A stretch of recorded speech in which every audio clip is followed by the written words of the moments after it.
Behold, your Lord said to the angels, I am going to place a vicegerent on earth. The Arabic word is khalifa. It means a representative or an emissary of mine. And they said, the angels said, will you place therein one who will spread corruption and shed blood, while we celebrate your praises and glorify your holiness? And God said, he said, truly I know what you do not know.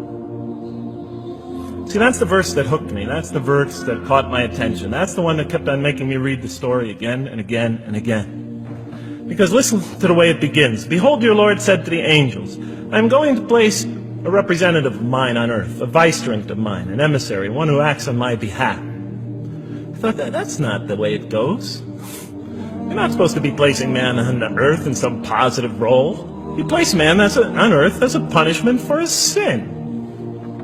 Clearly, I knew the author didn't quite get the point. But still, it was an amazing line. But then I come to the next line, and it says, and the angels say, will you place therein one who will spread corruption and shed blood, while we celebrate your praises and glorify you? I looked at it again. I couldn't believe the question. I looked at that and I said, exactly.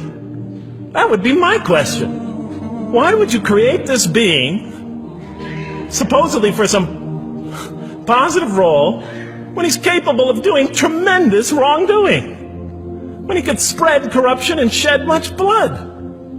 Why would you create this violent and pernicious creature when you could create angels? As the angels clearly say, well, we, the angels, celebrate your praises and glorify you. They were asking one of the most fundamental questions in the entire history of religion. Why create you, man, this utterly fallible creature, this creature who could rebel against God's will, who could do such tremendous wrongdoing, who could wreak havoc like no other creature on earth, when you can make them angels? That whole question, everything that I ever thought, everything that I ever experienced, everything that I ever knew was in that question.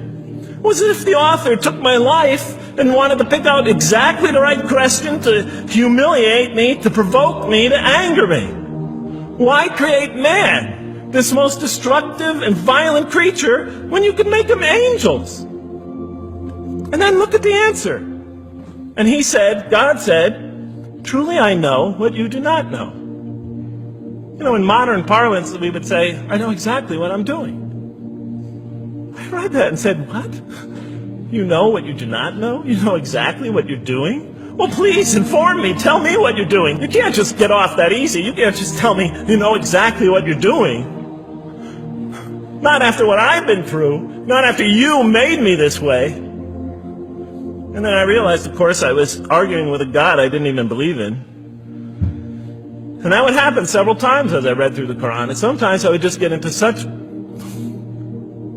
so agitated by what I read, I'd start arguing with this voice that I'm reading before me, that's calling to me. So we turn to the next verse. It turns out that the Quran just doesn't dismiss the question. It starts to answer it a little bit. And in the next verse it says, and he taught Adam, God taught Adam, the names of all things. And then he placed them before the angels and said, tell me their names if you are right. So this verse is clearly referring to the previous one. But notice what it says. And he taught Adam the names of all things.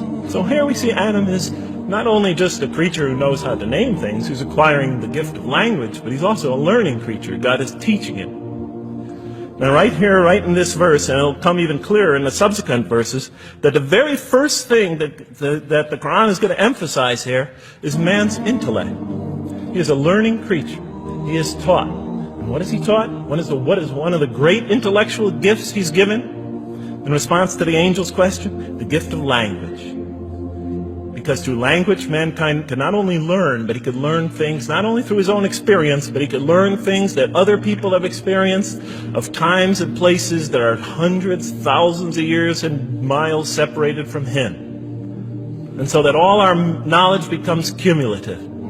Every generation learning from the generation before it. I'm learning today from authors I read from other sides of the world that may have existed 2,000 years ago. And so we all contribute to our collective learning and knowledge. And so what I'll see later in the Quran, And the Quran will emphasize this again and again and again, like in